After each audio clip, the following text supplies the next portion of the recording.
The U.S. naval blockade of the Strait of Hormuz is going to cost Iran approximately $276 million a day in lost exports, $159 million a day in imports. That's a combined economic damage of $435 million a day, or $13 billion a month. 90% of their annual trade comes through there. So they're in trouble. They're in real trouble. So why? Because collapse is coming. Pain is insured. Why did the talks in Pakistan break apart with Iran? Well, let's listen to Glenn Beck as he tells us straight up what happened in Pakistan and why did the talks with Iran fall apart. Remember last week everybody was saying, oh, Donald Trump, he's just wimping out. He's going to give in to all of it. He's going to be a wimp, and we did this all for nothing. Did you see why Iran walked away? Because everybody who said he was a chicken hawk last week looks like you were proven wrong, because we walked away because we said, no, you have to end all uranium enrichment, dismantle all major nuclear enrichment facilities, retrieve highly enriched uranium, accept a broader peace, security, and de-escalation framework that includes your regional allies, end funding for terrorist proxies, Hamas, Hezbollah, and the Houthis, and fully open the Strait of Hormuz, charging no tolls for passage. That was our red line. I told you that last week. Donald Trump told you that weeks and weeks and weeks ago. But everybody online,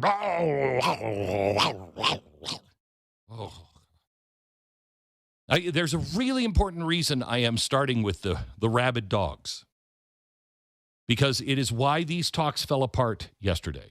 And I'll explain. First, let me just continue on with the talks here.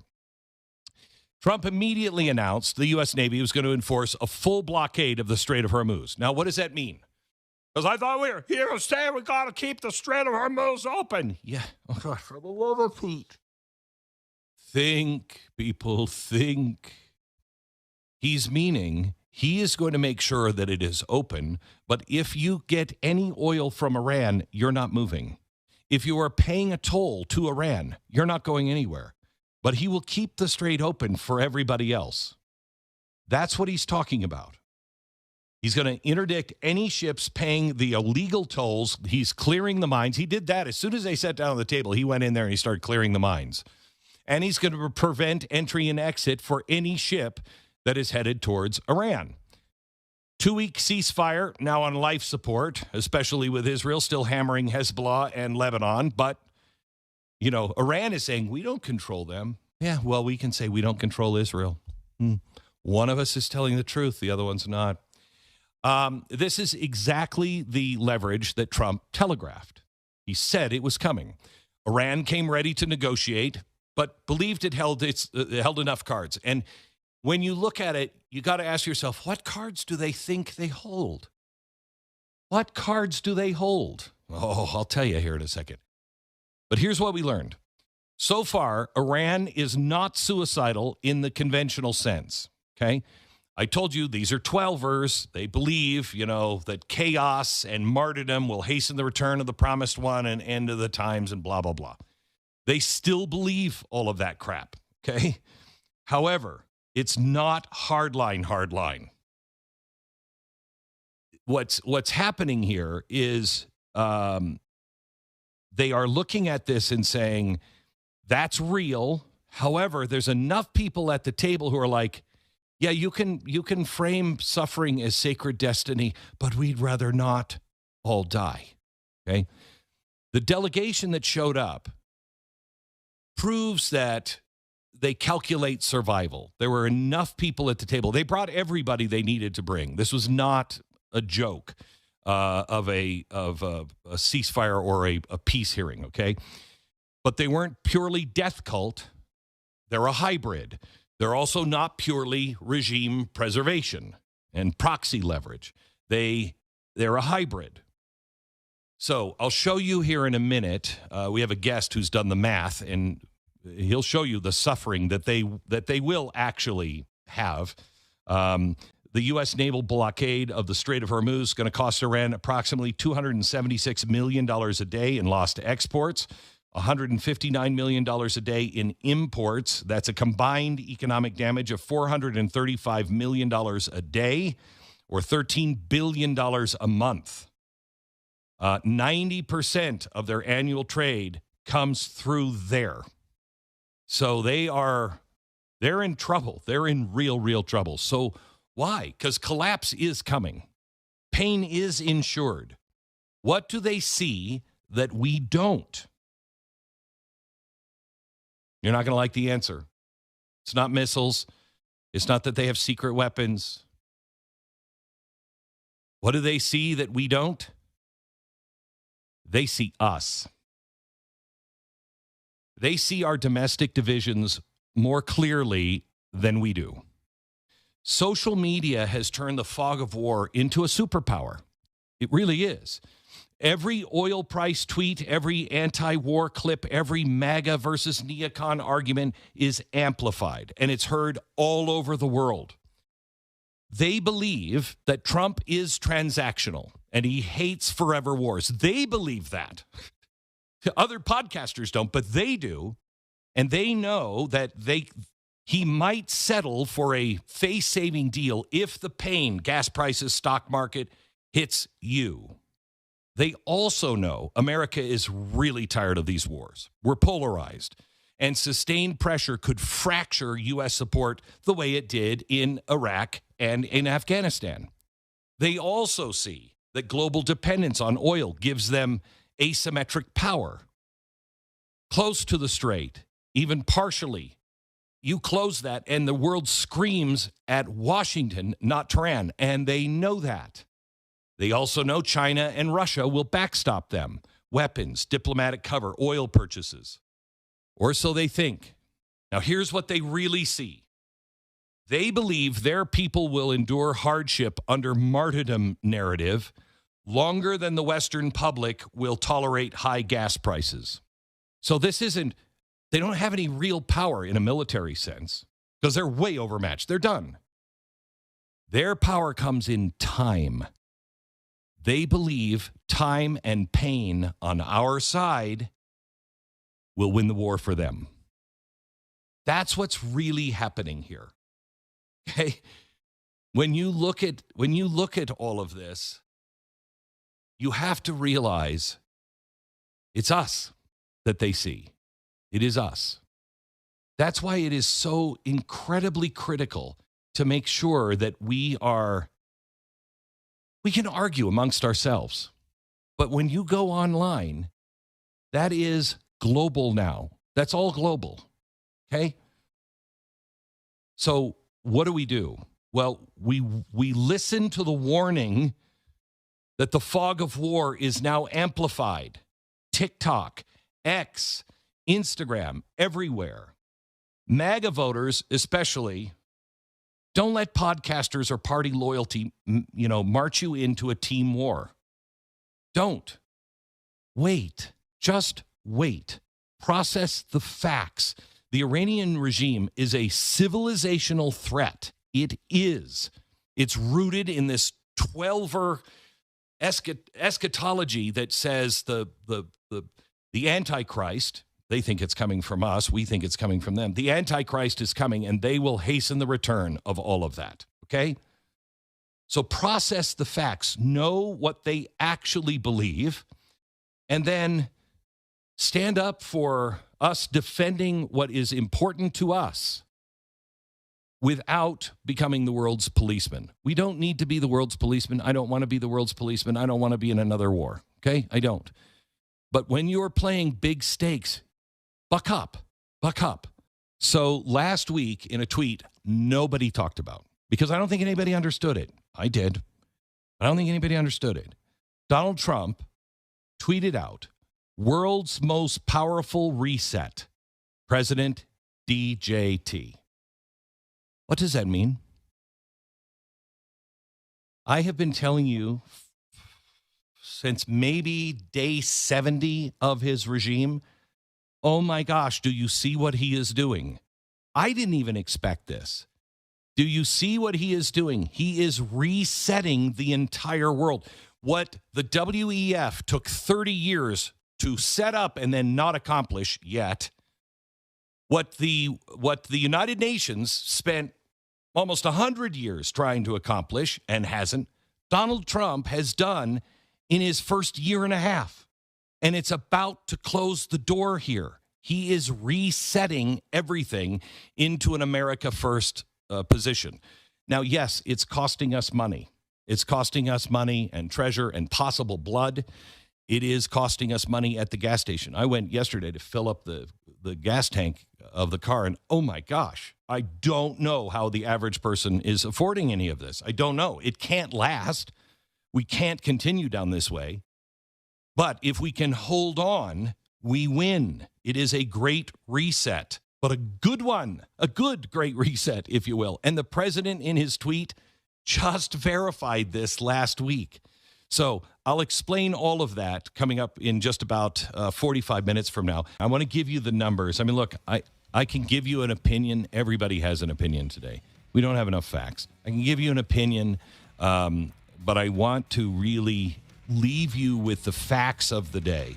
We've given you some facts. Let me go to another expert who's got even more facts to back this up, that this is not a loss here, gang. This is actually working quite well. Would it have been nice to have, a peace deal? Yes, if they would have given into all those demands, but they're not going to. Is anyone really shocked and surprised that the talks in Pakistan fell apart? What were the chances of any positive outcome coming out of this meeting? 21 hours, I believe, was the length of the negotiations, and they came around empty-handedly. Really? Didn't we expect that? What was the chances of having a viable option, or as they call it these days, an off-ramp to a sustainable ceasefire where the enemy will give up everything it's sworn by? They have been wanting to get their hands on nuclear power ever since they came into power in 1979. They have this belief system that they must destroy the world. Read my lips. Destroy the world. That is what their belief system is. They have this kind of theological belief system that we cannot understand or appreciate, because we, from the Judeo-Christian religions, know that our responsibility on this world is to be custodians of the earth, to protect the earth and to protect its inhabitants. Because earth was given to us by God as a gift for us to be able to live within it and make it a dwelling place for godliness. That was the whole initial concept of creating earth. As brought down in mysticism, that there are various spiritual spheres, and earth is the lowest. We are the physical world. There are other four worlds that are much higher in the spiritual spheres. But in the physical material world, we are it. We are earth. We are earth, with the only human intelligence that exists is here on earth. But God put us here for a reason. God didn't just create us by happenstance, by chances. There was no Big Bang. This was God's creation. God created the earth. God created Adam and Eve. And he gave them direct instructions that your responsibilities is to be fruitful and to multiply, to populate this world with humans. And God gave humans a superiority over all other beings. As brought down in the books of mysticism, that there are four kingdoms. There is the innate kingdom, such as rocks, sand, water. And then there's vegetation. And then there's animal. And then there's human intellectual life. These are four separate domains. Each of them was created for a specific purpose. The earth for us to walk on, the water for us to help us travel from coast to coast. The vegetation is there so that we could have grain, fruits, vegetables, etc., so the animals will have where to graze. The animals are there to help us and our population, for us to gain our protein and for us to be able to utilize animals for both travel and food and what the animals were created for, to fulfill their purpose, to serve eventually the human beings, the intellectual human beings. What makes us intellectual is that God has given us the ability to walk upright compared to all other animals. When we walk upright, we are actually looking at the sky. When a human being walks upright, we only see the sky. It always reminds us of God in heaven. Animals are always looking down on earth because their mission, their task is to deal with earth. Our task is to combine divine godliness, spirituality with physicality.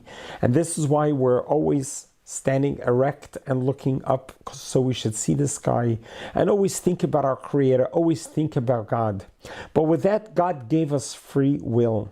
God created good, God created evil.